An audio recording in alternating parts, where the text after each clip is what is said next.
Steele has to step in. And look out now, Lou Duva and Bo Williford in the two corners are going at it.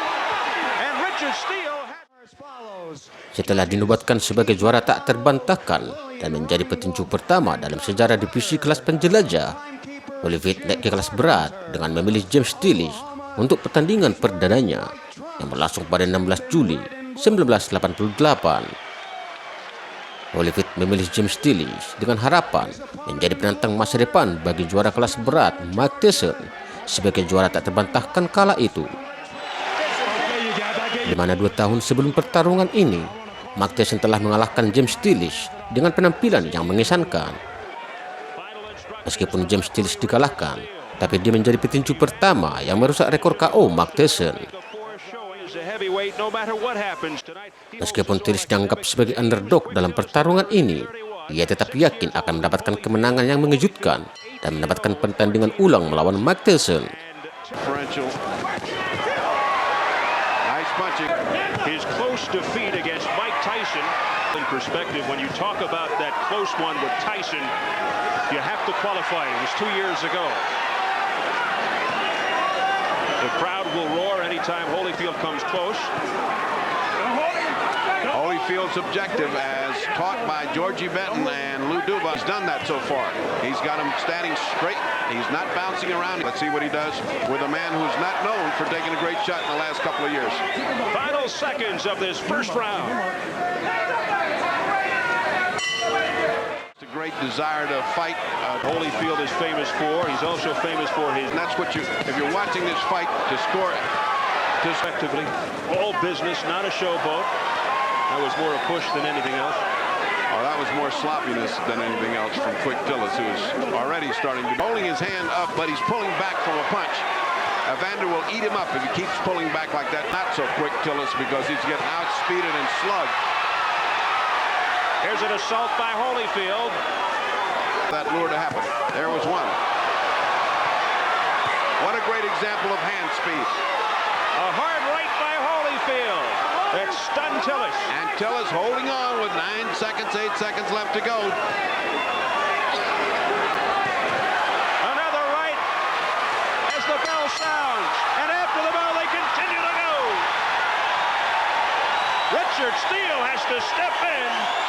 And look out now, Lou Duva and Bo Williford in the two corners are going at it.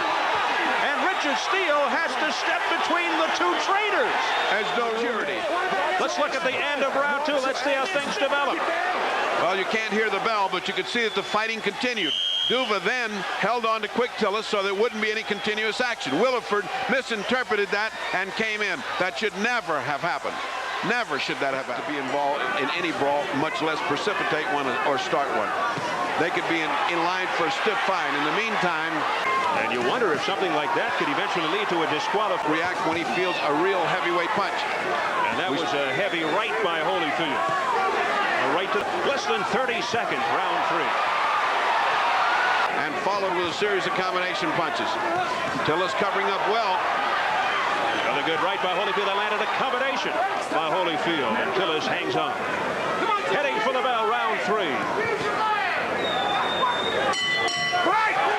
Face of Tillis, now Williford, one last rub.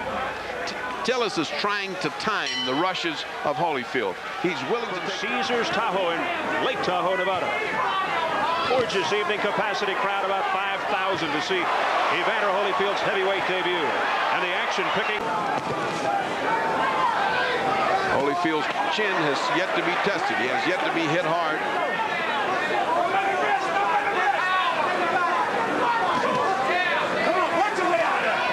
Richard Steele saying, punch your way out.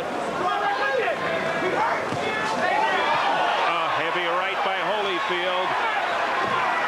Whether he thinks the later rounds will be his, because Holyfield with an added 12 pounds and this advantage of the altitude might make him tired, but right now it doesn't look like he's even breathing hard. Evander is doing very well, and Tillis looks like the boxer who is going to be exhausted.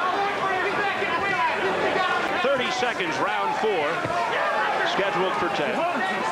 Sunset falling over Lake Tahoe by Tillis.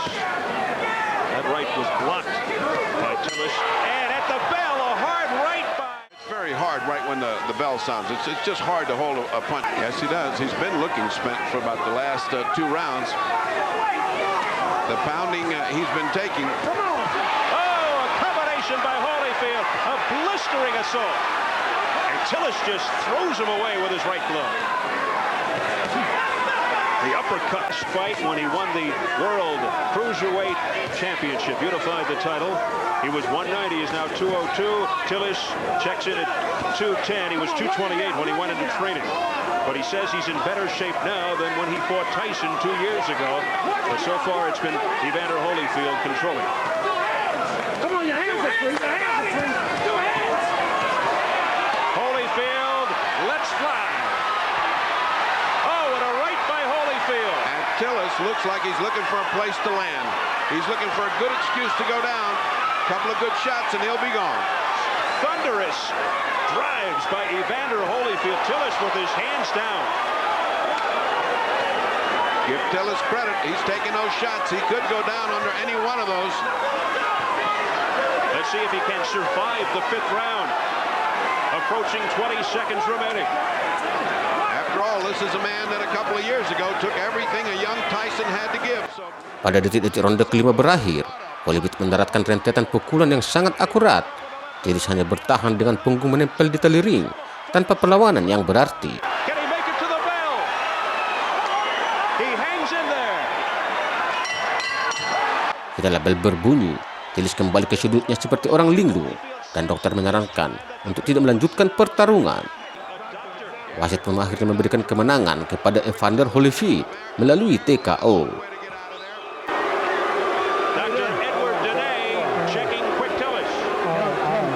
Let's see if he can hear what the doctor's saying. Okay. You want to fight?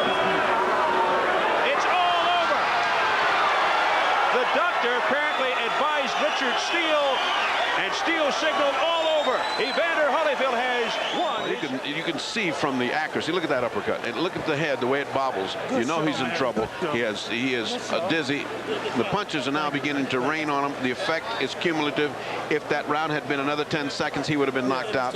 And the point, very well, he showed a great deal of hand speed. He showed a great deal of accuracy in his punching, patience, a mature attitude toward the thing. I think Tillis was just in there for the last 2 or 3 rounds taking punishment. I don't think it was wise of him to have come out of qualification, and I'm glad that Williford didn't get brave, and I'm glad that the fighter himself didn't insist. I didn't see anybody